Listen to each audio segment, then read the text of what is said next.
Ladies and gentlemen, good evening and welcome to the Metropolitan Virtual Playhouse. Of course, I'm delighted that you're with us tonight again. Always delighted to be here, and sorry for a few minutes delay as we kicked off with, as ever, new adventures in the world of online broadcasting. I'm Alex Rowe, Artistic Director of Metropolitan Playhouse, and of course the Metropolitan Virtual Playhouse spanning the globe. As we head into October, what a surprise. I'll leave it there. Tonight we have a play about the average person, about people living their lives while the great events of the world unfold around them, as are we all. It's a Coen Brothers-esque comedy from 1914 by Lewis Beach called The Clod, a play that takes place in the Civil War, of course, but right in the middle of it, so much in the eye of it, the central characters don't even seem to know it's happening. Maybe we all feel a little that way. Maybe we should remember that it is always important, even in such times, to stay safe, stay well, and love one another. After the broadcast, we welcome Dr. Aaron Stoneking, Assistant Professor in the Gender and Race Studies Department at the University of Alabama. She'll do a little talk about both the play, of course, but also its relationship to literature around the Civil War. Some of Dr. Stoneking's studies are in Civil War reenactments, as well as a broader field of literary and historical review. We've had fascinating conversations already. I very much look forward to her perspective on Lewis Beach's The Clod. Without much further ado, it is time to start. Thank you again for being here. And let me tell you that our play begins at 10 o'clock in the evening, September 1863. In a kitchen farmhouse on the borderline between the southern and the northern states. A door leads into the yard. On the opposite side of the room, a closed door leads to another room. In this kitchen, there's, of course, a stove, as well a landing and a staircase that suggests an upstairs. Importantly, against the back wall is a table concealing a door to a cubbyhole under the stairs. Thaddeus Trask sits lazily smoking his pipe in a chair at the center table. After a moment, Mary Trask enters from the yard carrying a pail of water and a candle. Hey, Gal, what's for breakfast, Thad? I'm too tired to go out now. Wait till morning. Did I tell you that old man Reed saw 3 Southern troopers pass his house this morning? I wish them soldiers would get out of the neighborhood. Whenever I see them pass, and I have to steady myself against something or I'd fall. I couldn't hardly breathe yesterday when the Southerners came after fodder. I'd die if they spoke to me. You needn't be afraid of the Northern soldiers. Union or Southern. I can't make head or tail to what all this fighting's about. And I don't care who wins so long as they get through and them soldiers stop stealing our corn and potatoes. You can hardly blame them if they're hungry, can you? Well, it ain't right that they should steal from us poor folks. We have hard enough times to make things meet now without all this other stuff. I ain't sit down once today except for meals, and when I think of the work that I got to do tomorrow, I ought to have been in bed hours ago. I'd help if I could, but it ain't my fault if the Lord seed fit to lay me up so I'm always ailing. You better try and take things easy tomorrow. It's well enough to say, but them apples got to be picked and the rest of the potatoes sorted. If I could sleep at night, it'd be all right, but with them soldiers about, I can't. Jolly wish I could see a flock of birds. I'd rather go without than hear you fire. I wish you didn't keep it loaded. You know I ain't got time to stop and load when I see the birds. They don't wait for you.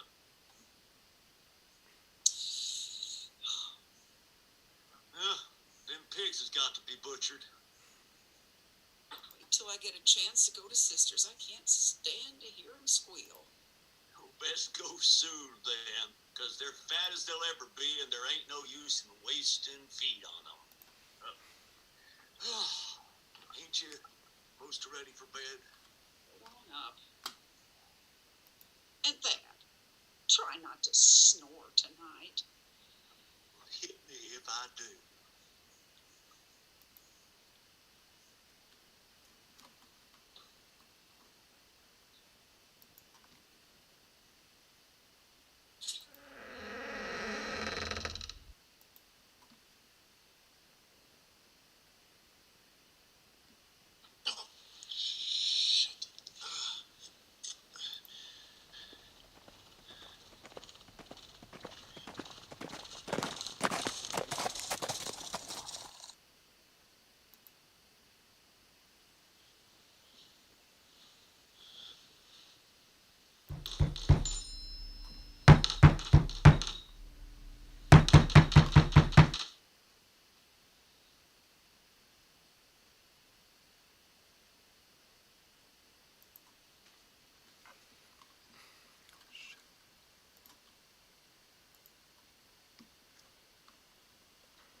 Sorry, my friend, but you were so darn slow about that door we had to walk in.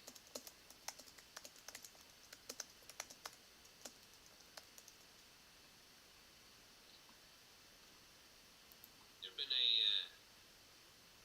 northern soldier around here today. I ain't seed one. You been here all day? I ain't stirred from the place. You call the rest of your family down. But my wife's all there is. Mary, come down right off. Now, you better not lie to me, or it'll go tough with you. I swear I ain't seed no one. Say, Mary. You keep still, man. I'll question her. You were here at the house all day?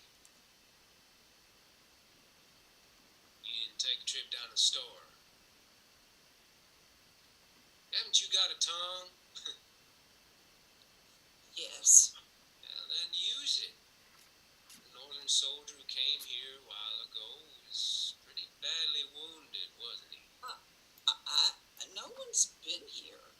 Now, come, woman. Now, don't lie. He had a bad cut on his forehead. You felt sorry for him. Gave him a bite to eat. Ladies and gentlemen, forgive me for interrupting the broadcast. We're having a tremendous problem with the audio feed, which can be fixed. I promise. But it's just going to take a moment. We're getting so much feedback that no one can hear it. I'm just going to see if I can adjust this.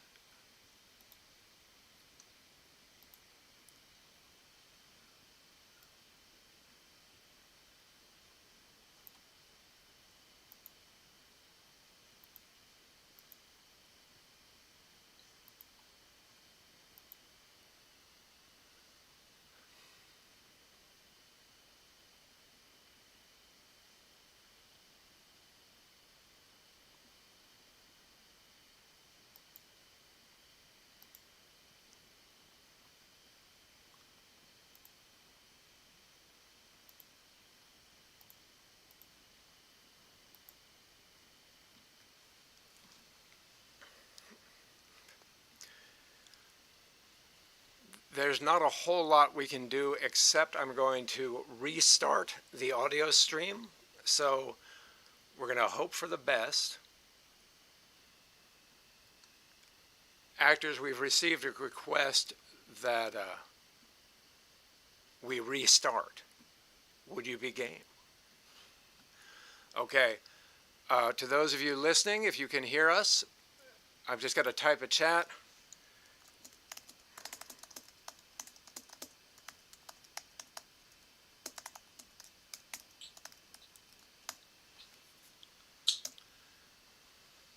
Let's see if this works.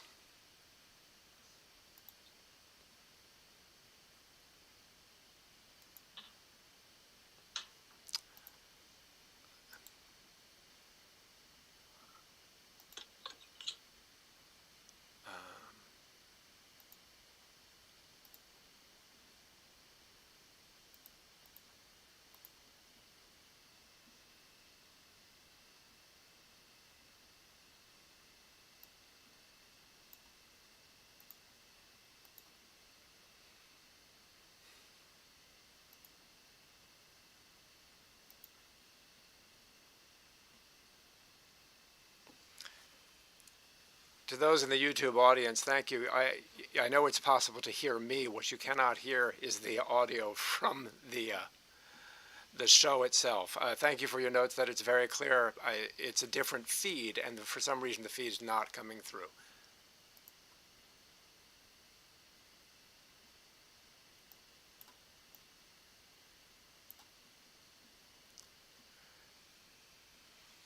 Sergeant, would you say a word? Sure. Thank you very much. Okay. Hold on a moment.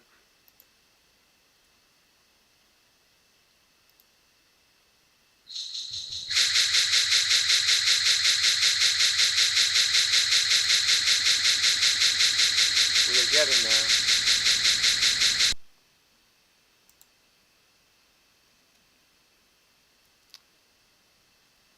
Actors, I'm going to restore us to the opening moment of the show.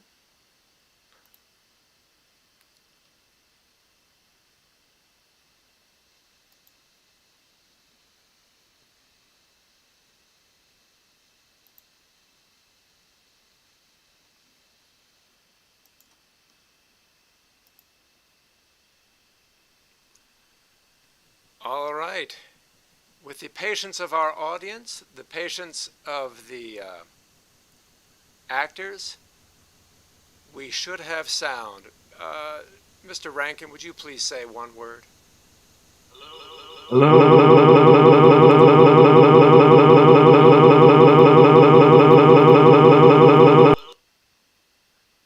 Well, that's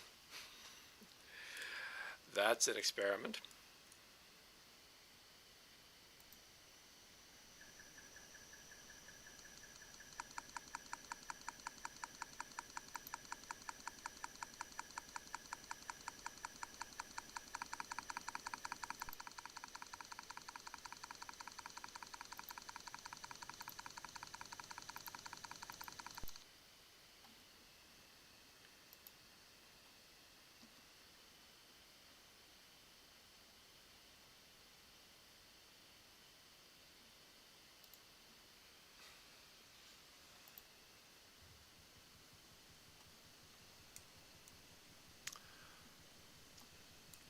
One more time, please.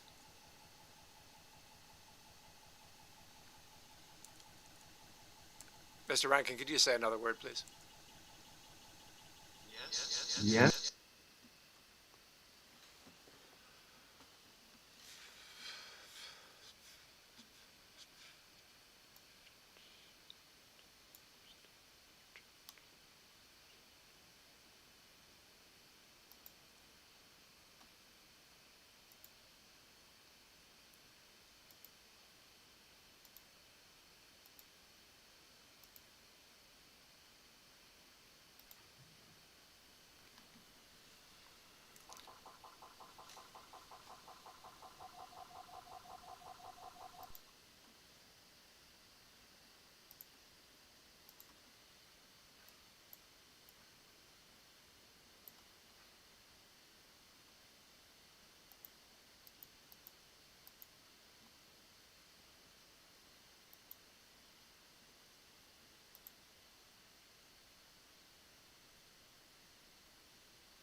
We are making you the guinea pig. David, would you try to speak again?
Actors, we're going to try, and audience, to discontinue the meeting and restart it rather than interrupting the stream, which I fear will disconnect us entirely. So be ready to log back in a moment, please. And Aaron as well.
Believe it or not, I think we are back up and running.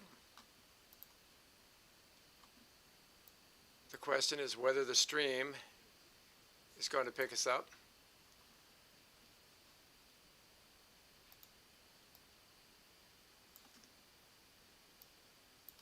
It looks like it has.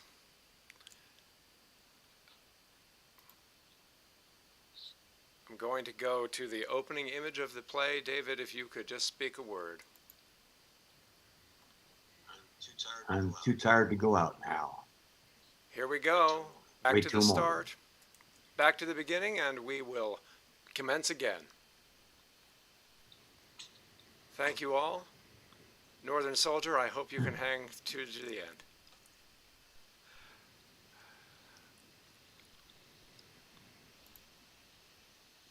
Ladies and gentlemen, to pick up where we were.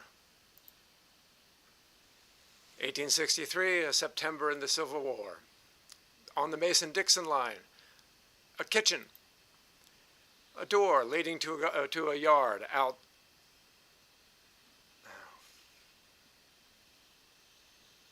We still have a sound issue, apparently.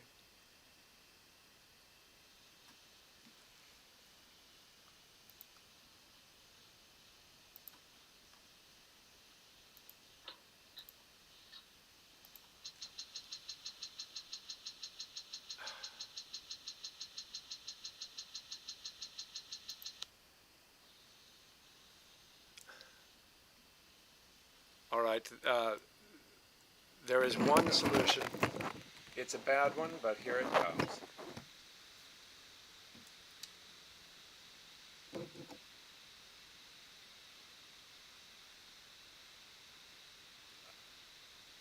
David, would you say a word, please?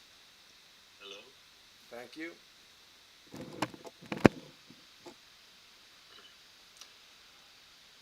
So we are on the Mason-Dixon line in a kitchen. A door leads to a yard outside.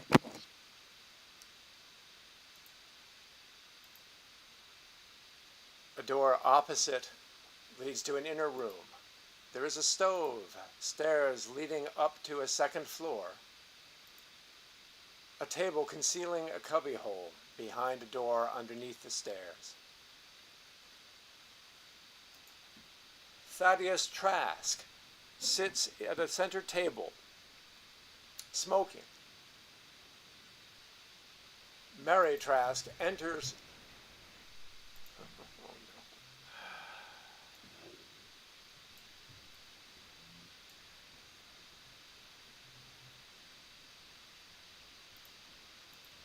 Mary Trask enters from the yard with a candle and a pail of water. You got wood enough for breakfast, Dad. I'm too tired to go out now. Wait till morning. Did I tell you that old man Reed saw 3 Southern troopers pass his house this morning? I wish them soldiers would get out of the neighborhood. Whenever I see 'em passing, I have to steady myself against something or I'd fall. I couldn't hardly breathe yesterday when the Southerners came after fodder. I would die if they spoke to me. Hey, you needn't be afraid of the Northern soldiers. Oh, I hate 'em all, Union or Southern. I can't make head nor tail about what all this fighting's about. And I don't care who wins, as long as they get through and soldiers stop stealing our corn and potatoes. You can hardly blame them if they're hungry, can you? It ain't right that they should steal from us poor folk. Oh, we have a hard enough time as it is. Making ends meet. We sit down once today, except for meals. When I think of the work I got to do tomorrow, I ought to be in bed hours ago. I'd help if I could, but it ain't my fault if the Lord seed fit to lay me up so I'm always ailing. Here, try and take things easy tomorrow. It's well enough to say that them apples got to be picked and the rest of potatoes. Jolly. Wish I'd see a flock of birds.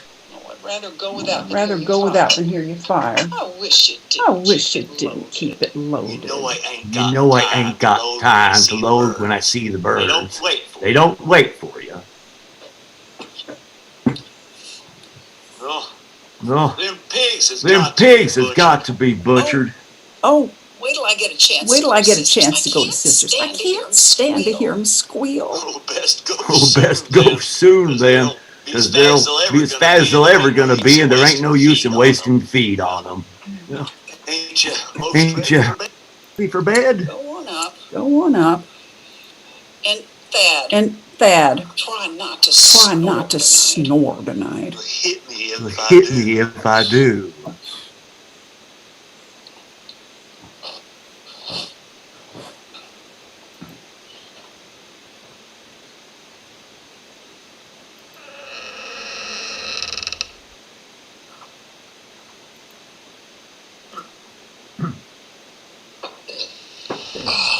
Oh, damn it.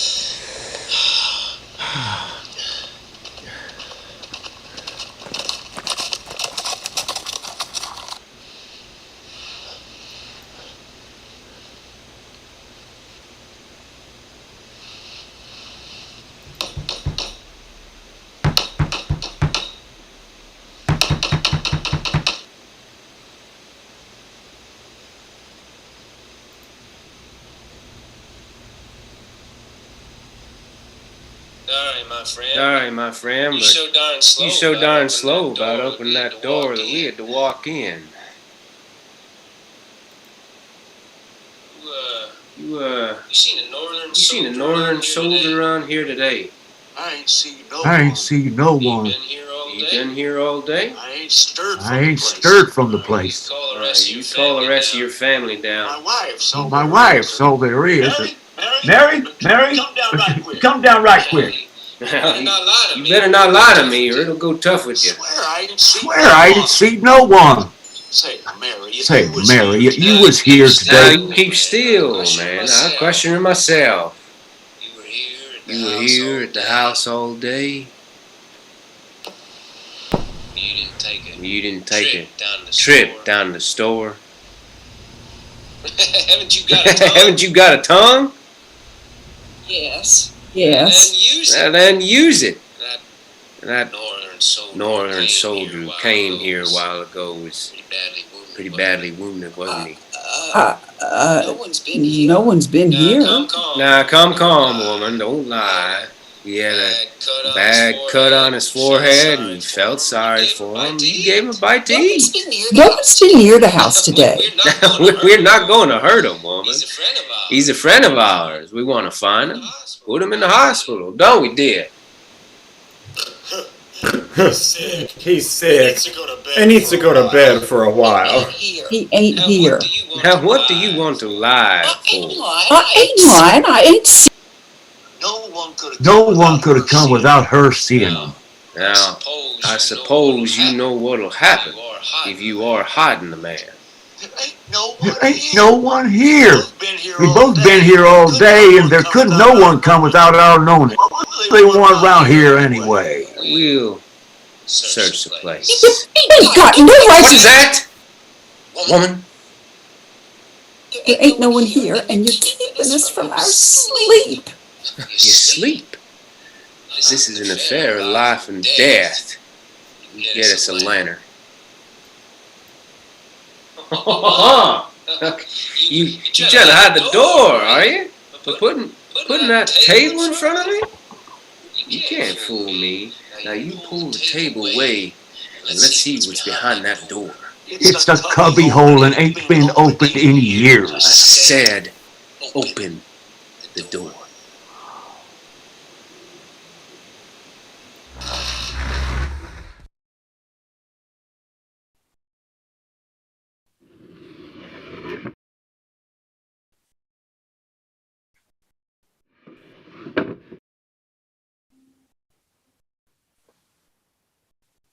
Now we're gonna tear this place to pieces till we find them. You might just as well hand them over now. There ain't no one here. All right. Now we'll see. Dick, you stand guard at the door. Come along, man. I'll have a look at the upstairs. You sit down in that chair. Don't you stir, or I'll I'll set fire to your house. You go on ahead.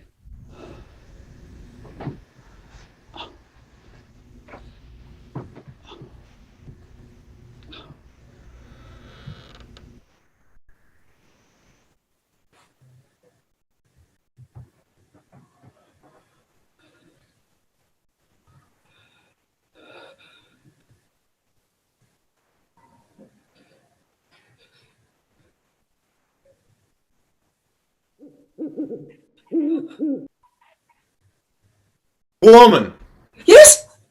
have you got an apple handy? I'm starved.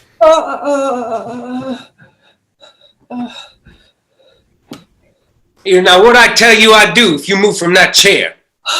I didn't know. I only hear. All right, Sergeant. Asked her to get me an apple. Dick, take this lantern and search the barn. You come in here with me. You sit down.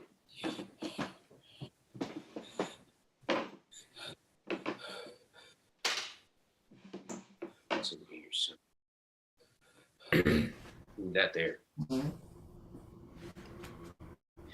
If I find him now, after all the trouble you've given me, you know what'll happen? There's likely to be 2 dead men and a woman instead of only the Yankee. Sergeant! What is it?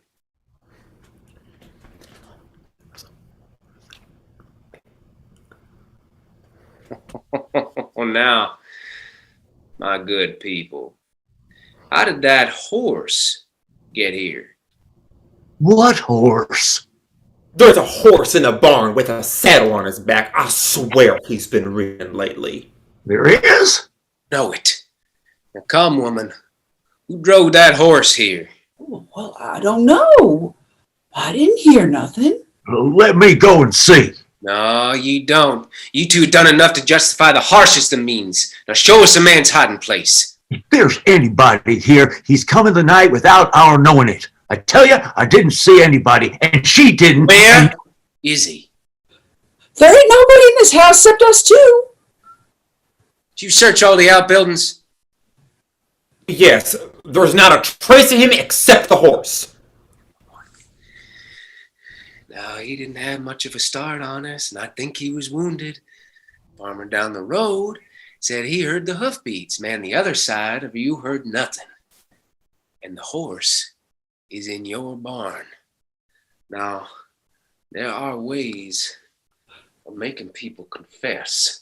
God's sake, don't. I know that horse looks bad, but as I live, I ain't heard a sound or seen anybody. I'd give the man up in a minute if he was here. Yes, I guess you would. You would want me to hand you and your wife over to our army to be shot down like dogs. But your wife knows where he's hid.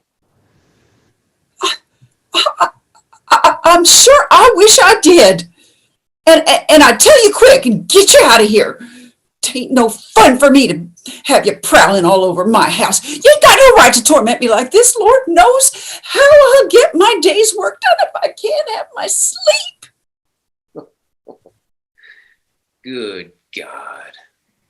What a Clod. Nothing but her own petty existence. But I'll have to ask you to get us something to eat. We're famished.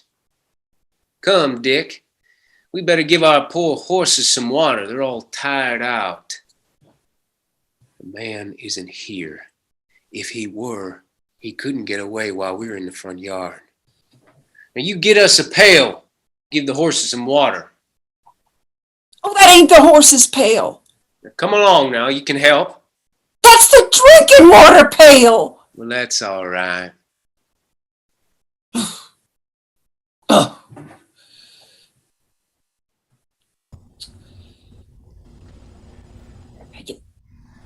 Get back.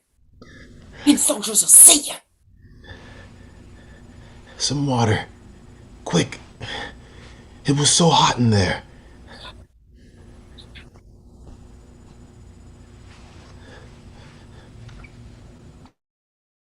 Don't you faint in there. If them soldiers get you, they'll kill me and Thad. Hustle and get back into that cubby hole.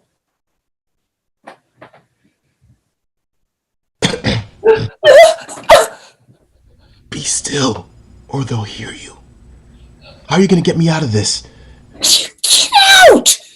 Why did you come here, bringing me all this extra work and maybe death? You couldn't go any further. My horse and I were both near dropping. Won't you help me? No, I won't. I don't know who you are, nothing about you, except that men want to catch you. To steal something from them. Don't you understand? Those men belong to the Confederacy, and I'm a Northerner. They've been chasing me all day. They want this paper.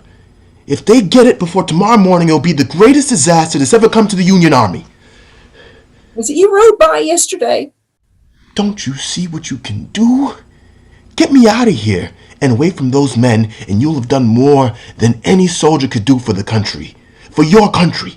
Oh, I ain't got no country. Me and Thad's only got this farm. Thad's ailing, and I do most of the work myself, and The lives of 30,000 men hang by a thread. I must save them, and you must help me. Oh, I don't know nothing about you, and I don't know what you're talking about. Only help me get away. No one's ever helped me or Thad. I lift no finger in this business. Why you come here and with all your sneaking around in our house, spoiling our well-earned sleep. If them soldiers catch you, they'll kill me and Thad. Maybe you didn't know that. What's your life and your husband's compared to 30,000? I haven't got any money or I'd give it to you. I don't want your money. What do you want? I want you to get away. I don't care what happens to you. I want to get out of here. I can't with the Southerners in the yard. They shoot me like a dog. Besides, I've got to have my horse.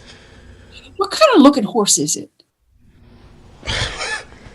Oh, God. If only I'd turned in at the other farm. I might have found people with red blood.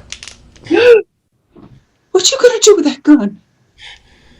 Don't be afraid. It's not loaded. I'd call him in if I wasn't. Go and call them.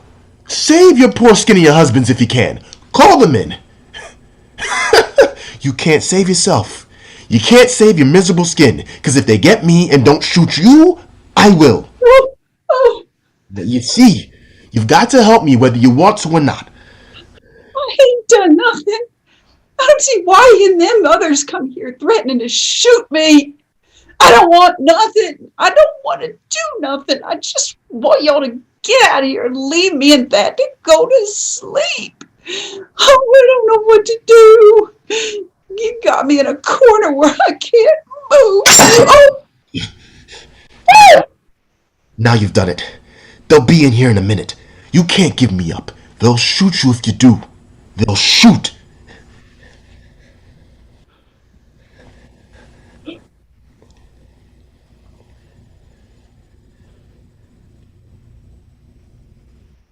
What did you yell for? Answer!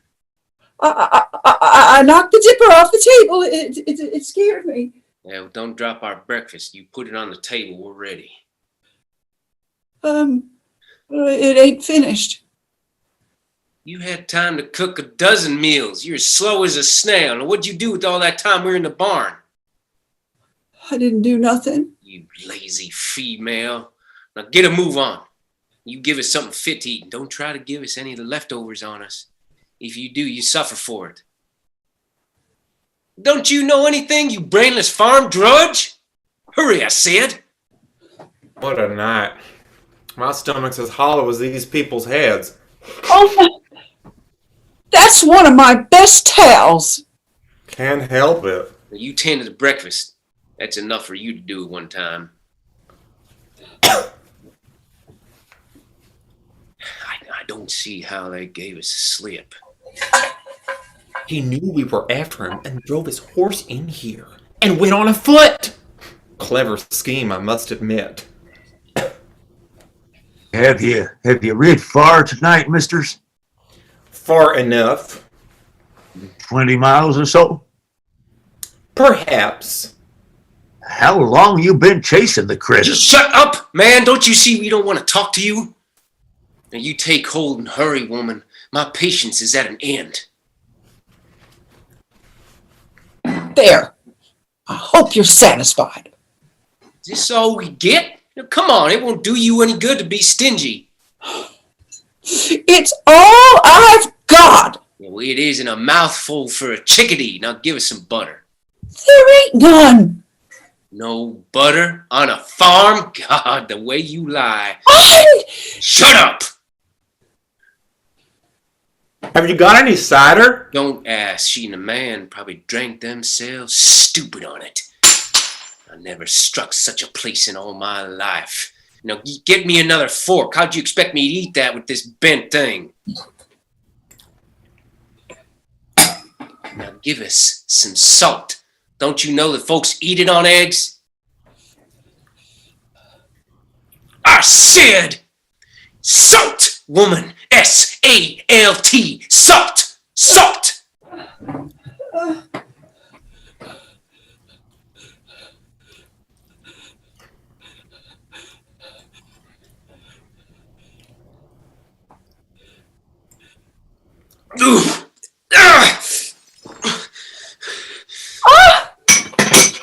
You tried to poison us, you goddamn hag! My coffee poisoned, will you? Call me a hag. I'll learn you. I'm a woman, and you're driving me crazy.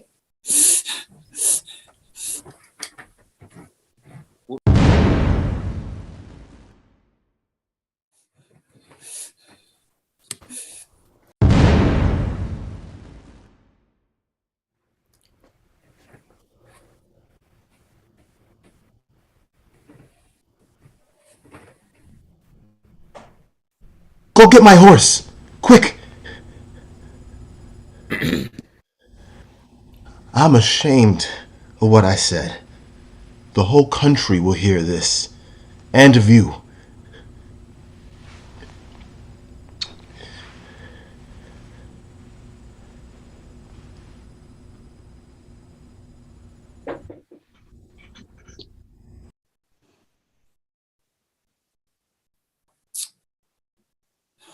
I'll have to drink out of the tin cup now.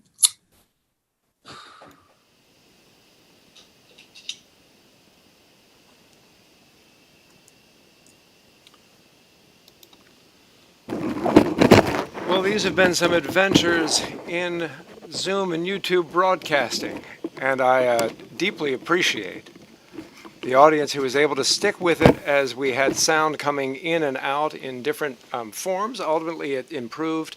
We will attempt to recreate it with a clearer audio for future YouTube viewing, but right now, with hazardous duty credit, I'd like to bring the cast back for a marvelous and credit them for their marvelous, marvelous work.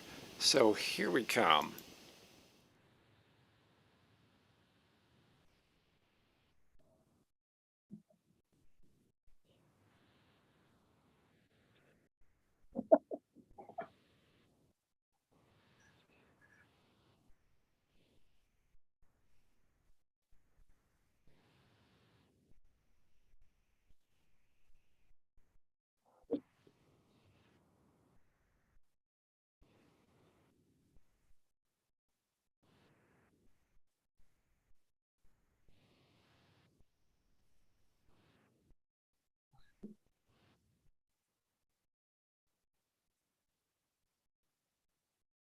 Room for everyone to clear away if they wish, but I'm going to bring Erin forward to talk a bit about her reflections on the play in context of its creation, in context of the Civil War and our memory of it.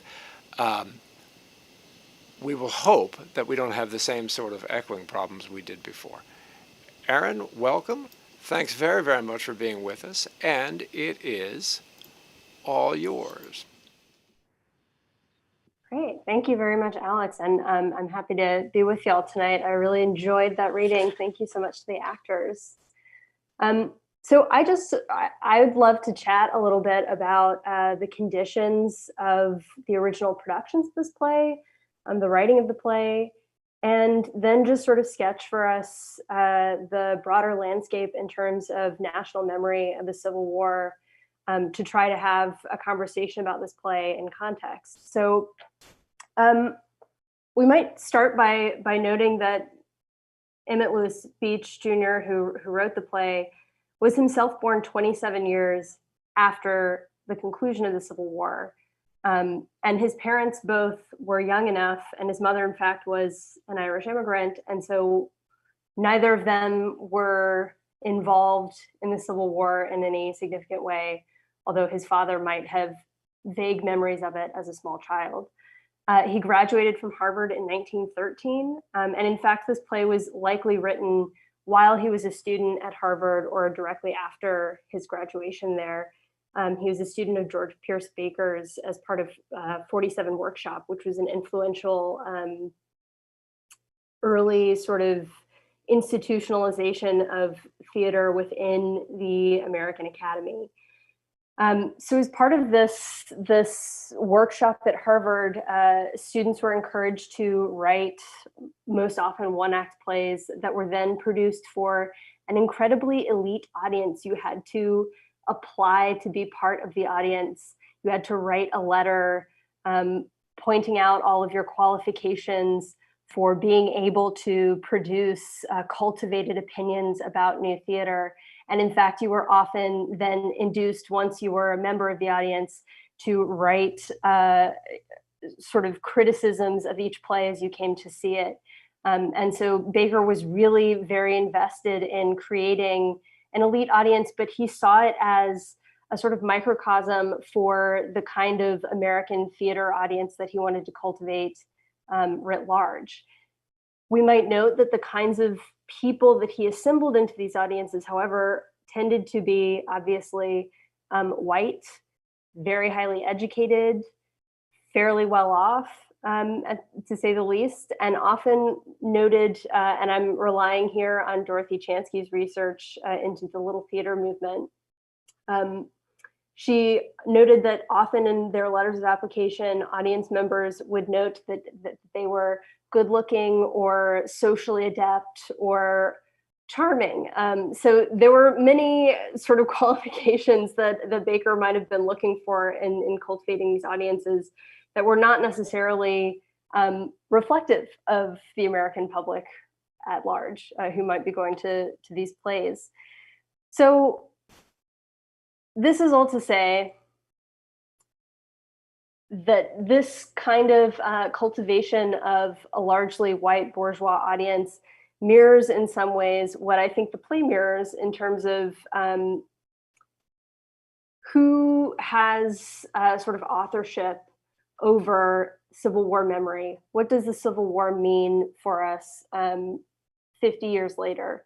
So the other thing that I want to note is that between 1911 and 1915, which is the period in which this play first emerges in its various forms, there was a sort of frenzy of 50-year semi-centennial celebratory and commemorative events, press events, writings, sort of public discourse around the Civil War and what it meant 50 years later, as many of the veterans were aging and many of them dying as they entered their 80s, 70s.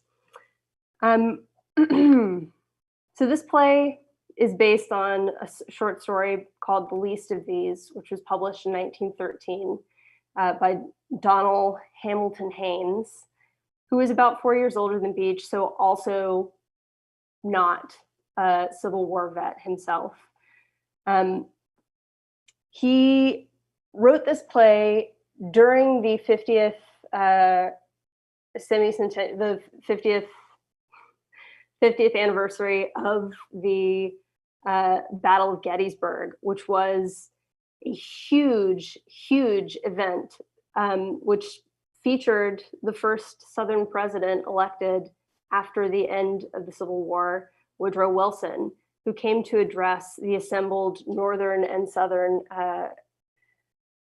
veterans who participated in days-long ritualistic events in which they often shook hands, they posed for pictures together, they participated in battle reenactments, they camped in their separate camps, but then came and extended hugs to each other, came on stage and had sort of battles of the Northern and Southern fiddlers, but then would hug together. And so the entire event was very much focused on staging a kind of reconciliatory narrative about what the Civil War was and what it would mean in the future.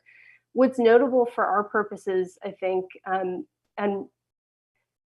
is that Black veterans were completely erased from this space, right? And the emancipatory vision of the Civil War was completely erased from this narrative, which refocused on how white Americans could come back together again, perceive themselves as part of a sort of united family that would move on with the politics of the Civil War largely evacuated. And this is sort of the point that I want to make about this play, and what I find really interesting is that the play, and I'm not trying to make any kind of claim about the intentions of the author in terms of his relationship to Civil War memory and the politics of the Civil War itself. But one of the things that's interesting to me is that it mirrors that same kind of apolitical stance in regards to the Civil War, in that both the soldier who is escaping from the Southerners, the Northern soldier, right, and the Southern soldiers themselves are unable to see the ways in which their actions impact on the everyday lives of the couple that they encounter. There is no sort of political bent to either of them, and Thaddeus and Mary have no sort of political stance. In fact, Mary says, I can't stand either one of them. I want all of this business to be over. So I just want to read briefly, before I take up all of the time. I could go on and on about it. Some of the speech that Wilson gave at the 1913 anniversary of the Battle of Gettysburg, which was called in the press the Peace Jubilee. So Wilson said, quote, "They have meant peace and union and vigor and the maturity and might of a great nation. How wholesome and healing the peace has been. We have found one another again as brothers and comrades in arms, enemies no longer, generous friends rather, our battles long past, the quarrel forgotten, except that we shall not forget the splendid valor, the manly devotion of the men then arrayed against one another, now grasping hands and smiling into each other's eyes. How complete the union has become and how dear to all of us, how unquestioned, how benign and majestic, as state after state has been added to this, our great family of free men." And I find that last line particularly ironic, in that we might note that, of course, the reconciliatory moment of the reunification of the nation happened over the resubjugation of Black citizens in the United States through policies like Jim Crow, disenfranchisement, convict leasing, mass incarceration, and of course, the sharecropping system, which in some ways was a kind of reinstitution of enslavement. So in many ways, the people who were emancipated by 1865 found themselves in similar situations to the ones that they thought had ended at the end of the Civil War. And yet, for white Americans, the question of slavery was largely evacuated from the question of what the Civil War was fought over. By the time we get to 1911 through 1915, this is in large part due to the sort of lost cause narrative that's launched through the United Daughters of the Confederacy, their efforts as they lobbied Congress, created education programs that were designed to teach the lost cause narrative, and raised money for and built the many, many monuments that are now coming under question and being removed all over the nation. And they're not just in the South, they're all over the nation. These were largely built, the peak of when they were constructed was right in this time when this play was published or produced originally. So 1913, 1914. But beyond the lost cause, that was sort of the more insidious conservative, and I mean conservative in the sort of, not in the political sense, but in the sense of conserving a sense of the righteousness of the South, right? That's happening. But this is not the full picture of how the memory of the Civil War loses its emancipationist vision, because the thing that's happening at the same time is this narrative of reconciliation, reunification, and the way that that can happen is if we completely excise all memory of the politics that underlay the original Civil War conflict. I can wrap there. I can keep talking, Alex. I don't want to take up all of your time here.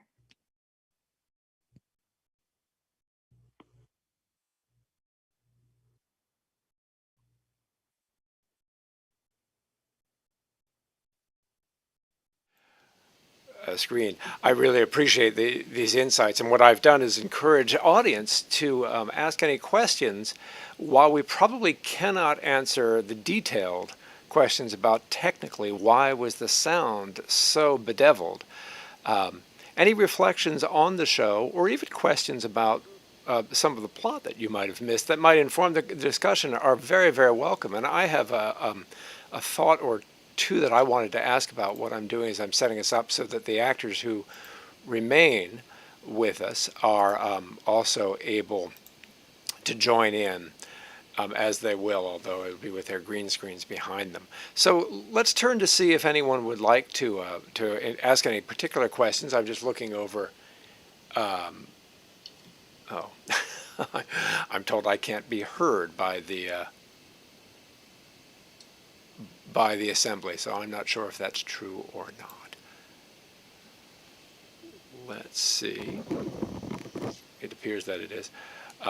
It may be that we just have to quit while we're ahead.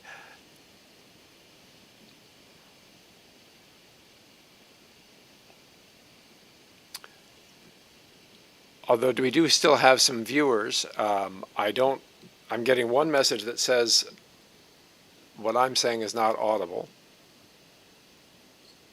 Are we audible? Well, I'm getting different messages.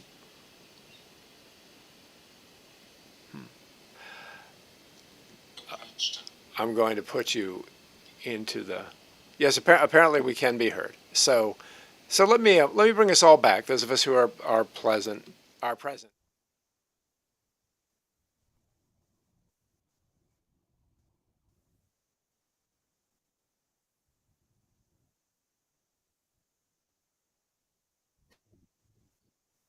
It's live.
We can hear you on our end, Alex, if it's helpful.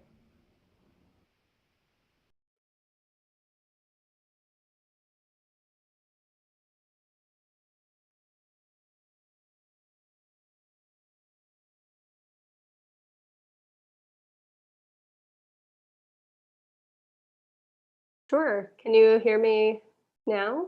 Yep, you sound good to me.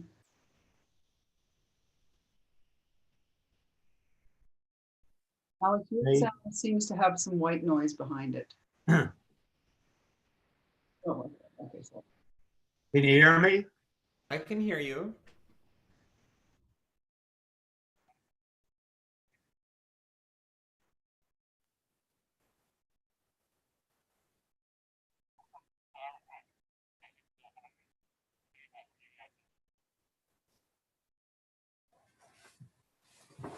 I can pull it up. Hold on one second.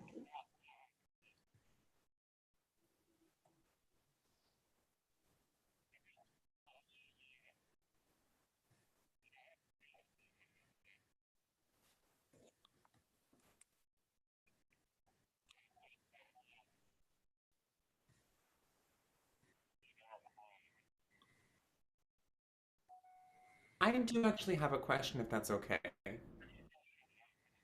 Aaron, did you say that sort of the good vibes and like the illusion of reunification that happened in the US post Civil War really centered around subjugating Black people again. Did I understand that correctly?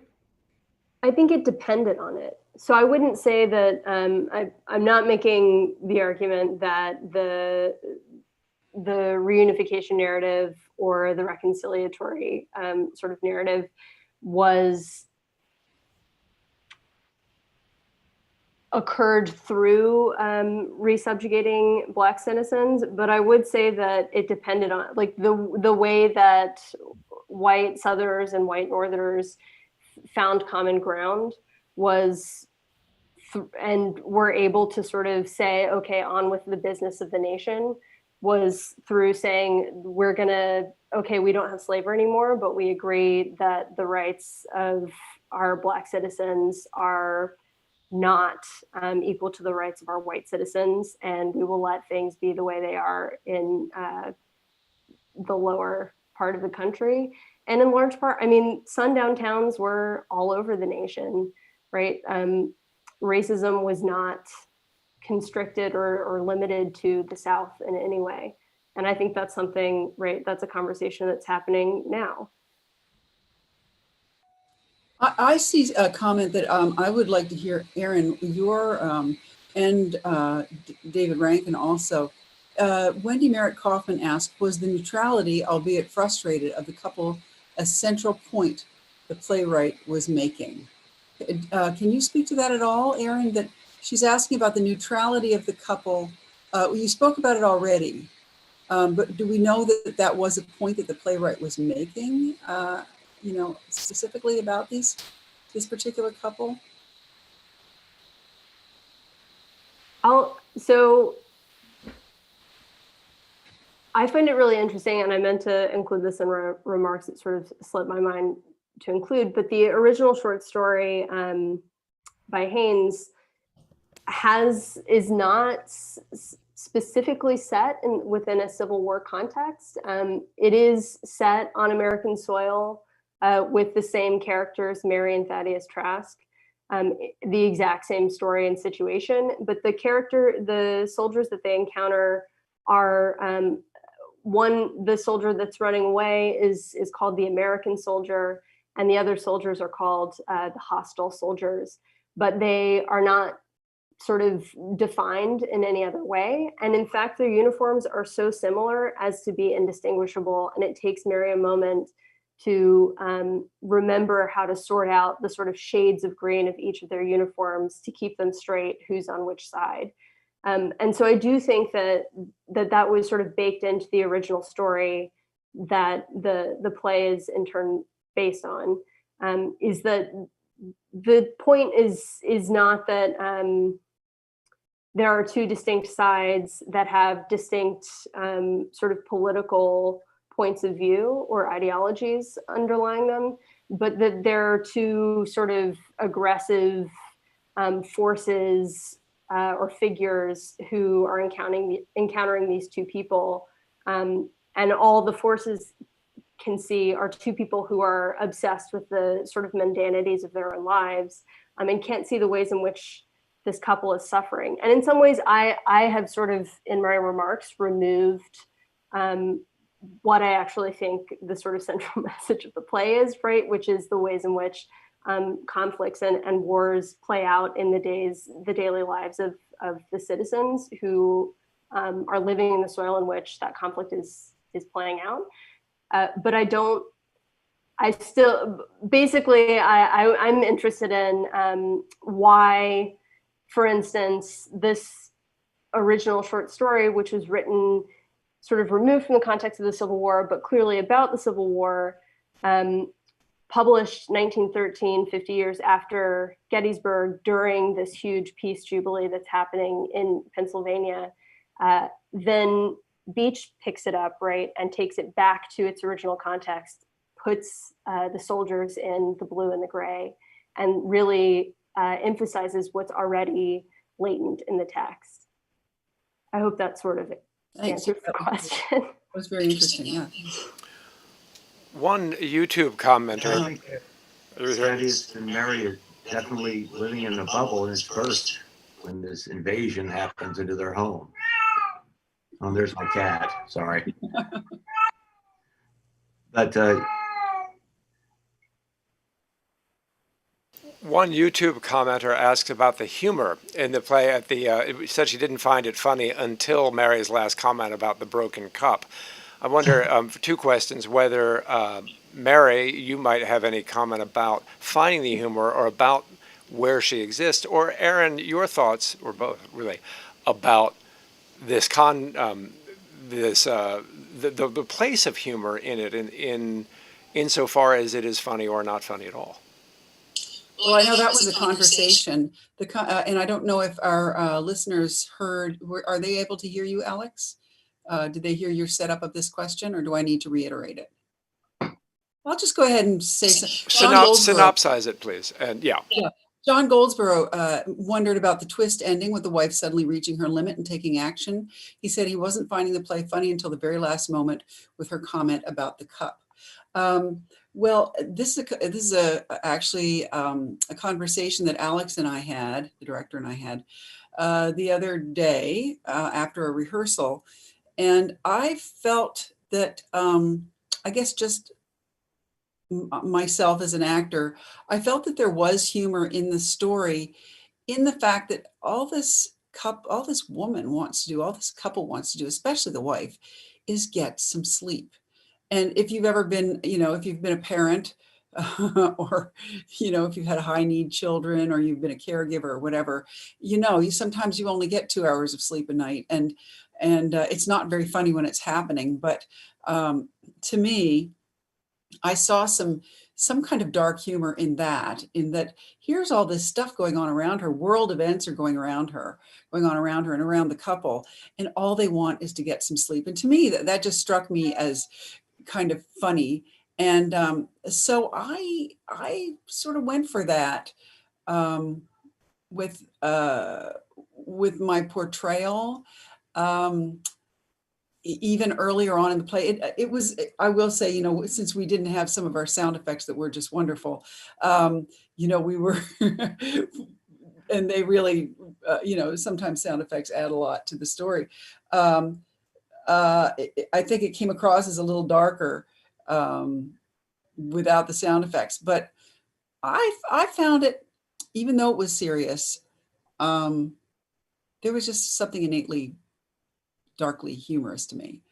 For what it's worth, the sound effects were audible to the audience. They were. I was not aware that you. Oh, okay. Well, sorry about that. Great. I'm glad you did get to hear them. So, Aaron and Dave, do you have any thoughts about the humor in this piece? Well, I as I said before, but I was muted. It's like the couple is living in their own bubble, as we say it these days, and the bubble was burst, and they were awakened into a new reality around them. And I think Thaddeus was trying to be a kind of calmer moderator in the situation, and I think he could see that his wife was about to go off and do something. But I think it's interesting that the parallel today of people living in bubbles and everything. But I think they were just really. I think they're a loving couple. Actually, I think they were just interested in keeping their lives going, keeping the farm going, and staying out of it. I think for me, so I'll say just again as a point of comparison with the original short story, that the original short story in my mind ends actually in a much darker place, with this soldier leaving and saying, you two need to get to town as soon as possible. And she picks up the pieces of the broken cup and doesn't say anything. She doesn't have that fun punchline at the end, well, now I have to drink out of the tin cup. And instead, for me, the implication is you two are in serious trouble now, and he's leaving them to deal with potentially facing more hostile soldiers who are following the ones that she's just shot. I will say, like, for me, again, I think this play generally, and the short story as well. And also the question of bubbles today poses the question, who gets to not know what's going on, right? Like, who gets to live outside of the political stakes, who gets to experience times of tumult without really paying attention to the public discourse around, in this case, race. And I'm not in any way casting aspersions on the couple. I also think that the play very importantly and significantly draws our attention to the ways in which people are just trying to live. You know, huge wars are playing out, and huge questions of who we are as a nation can be posed on the national stage, and people still have to make breakfast in the morning and get, you know, as much sleep as they can at night. And those questions can be in tension, but they also, I think, are questions that we should be paying attention to. I have a question, since your field of study is gender studies, or part of your field of study is gender studies. From the very beginning in the play, in the stage directions, it says that Thaddeus he's in perfectly good health, but he says, oh, I'm sick, I'm ill, I can't help. And she's doing all the work. I mean, you and Dave just said, oh, well, you know, they just want to keep the farm going. I'm keeping the farm going. The woman, this old lady, is hauling the water. She's hauling she needs the firewood for the morning. And if she doesn't have it, she says there isn't enough firewood for the morning. I know what it's like to be in a log cabin and you wake up in the morning at 4:00 in the morning and it's time to cook breakfast for everybody. And this was up in Canada, and there's no firewood. It's awful. It's cold. And the woman has to go out and get the firewood because he's going to be in bed. She's going to have to get the firewood. And so I just wondered if you have any thoughts about these conditions and what was going on, because you also said, you know, that during these reconciliation plays that they were doing with the North and the South, and that this is one country and we're all happy together, all men. The women were not included in that, and yet the women were incredibly impacted by just getting through the Civil War, as we are with the coronavirus right now. There's so many studies and articles being written right now about how the women are, in many cases, having to run the household, do all the work, keep the kids going. So I just wondered if you wanted to talk about those conditions a little bit. Yeah, absolutely. I mean, in large part, unfortunately, a lot of the work commemorating the really organized work commemorating the roles of women during the Civil War arose from the United Daughters of the Confederacy, who were also extremely interested in putting forward a particular narrative about the South and the lost cause. But I will say, in my conversations with Alex last week, we were talking about this play, and I couldn't help drawing a comparison with Susan Glaspell's Trifles, which members of the audience may be familiar with, because I know Metropolitan has done some Glaspell plays in the past. She wrote this play in which it's sort of a detective story, and the women who congregate immediately after a murder has been committed in this house, they see all these little mundane details of housekeeping that to them present a full story about what happened and the qualities of the relationship between a husband and wife that ended in the wife murdering the husband. And the men who are there, who are the sheriff, right, and lawyer, they just don't see these things at all. They have no idea what could have happened. They think she's some crazy lady, and these ladies are concerned with the title of the play, Trifles, right? And so for me, the play, there are all these moments in which Mary says, oh, that's my best towel, that's the water pail, right? And all of these details accumulate to give us a picture of the ways in which it seems really trivial to the Southern soldiers, right? Like, they don't care that that's not the right pail, that's one of her best towels. But for her, all of those details, those are pieces, objects, artifacts of her own labor, right? She probably made that towel, she's cleaned that pail, she keeps them separate because she's running this farm. So I absolutely agree with you. There is a kind of undercurrent of all of the little details, the labor that's illegible to these men who have these great sort of violent conflicts that they're working out right through the space of her home, and they don't see the ways in which she is constantly working to keep it going.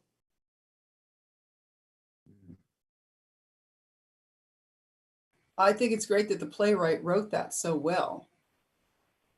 You know, we have another question here. Annie Dinerman says, if the Northern soldier makes sure people will know what she's done, won't her life be in danger from the Confederates in the future? So I don't know if Dick and Aaron, I don't know if you guys have any thoughts about that, or Alex. Because, you know, if he goes out and if the Northerner goes out and makes a big deal about how she killed these Confederates. It'd be like in the short story where we'd have to be on the run. Right. Yeah. Oh, right. Yeah. I didn't think about that. That's a really good point. I mean, I think maybe it's implied like he's going to tell his comrades in the North, you know? But of course, I don't know if you can control the secret from spreading. He's not going to go straight to the papers, in other words. Right? Well, I also think it's not a time of, social media chats. He'll broadcast your name in the North, but to his comrades and so on. But I don't think she's in any more danger from the Confederacy than she was before. She's not going to become famous for it in the sort of lightning way that we're used to notoriety spreading now. I do think it's interesting, though, that position right on the Mason-Dixon line. He carefully tries to put them in a place where they could plausibly be as indifferent as possible, but I think, too, to exercise the very thing that, not exorcise, the very thing that Aaron brings up, which is our people's ability to ignore the events around them, ignore the grand events as well as the small events. I think the play is very much about finding your place and owning your place, even if that does is done at great or lesser risk to your towel or to your life. All in the spirit of reminding us to go out and vote in a couple of weeks. Absolutely. One commenter wonders how he. I see. I'm sorry. It's actually part of a chat. I'm not helping here. I don't see more particular questions at this point, and we are approaching 9:30, which is, of course, very, very long for us in these events. I cannot thank everyone nearly enough for sticking through such rough sledding at the start. But let me take this moment now to thank you all individually. Brad and Joshua, who had to leave the meeting early, did a wonderful, wonderful job against fairly trying circumstances, as David, Susie, and Thomas did you. And Aaron, just a wonderful, wonderful wrap up and broadening of, I think, all of our perspective on the play, which is exactly what we were hoping for. Let me thank you with air claps so it does not deafen the audience in another reverberating way. Yes, that's right. Or as they do in Tralfamadore, do we? But thank you very, very much. And we will hope for better tech in the future. We may be able to recreate this for a better YouTube stream, but I could not wish for a better wrap up than we got, and was broadcast just fine for Aaron, I'm pleased to say. So now I'm going to take back control of the meeting, just to say once again our thanks to all of our friends who have supported us through this project, continue to support us in what is now becoming Metropolitan's main existence in the world, here online in the virtual playhouse. Obviously, we're playing with new types of technology to try and make for different types of presentations. This one fell down for some reasons that were not entirely clear, but succeeded in wonderful ways with brilliant actors, inspired commentary, and some interesting graphics that did pull off, I'm glad to say. going to turn us over now to the credits, as I'm always very, very pleased to do. Thanks, everyone, for being with us. Do be well, be safe, and remember to continue to love one another.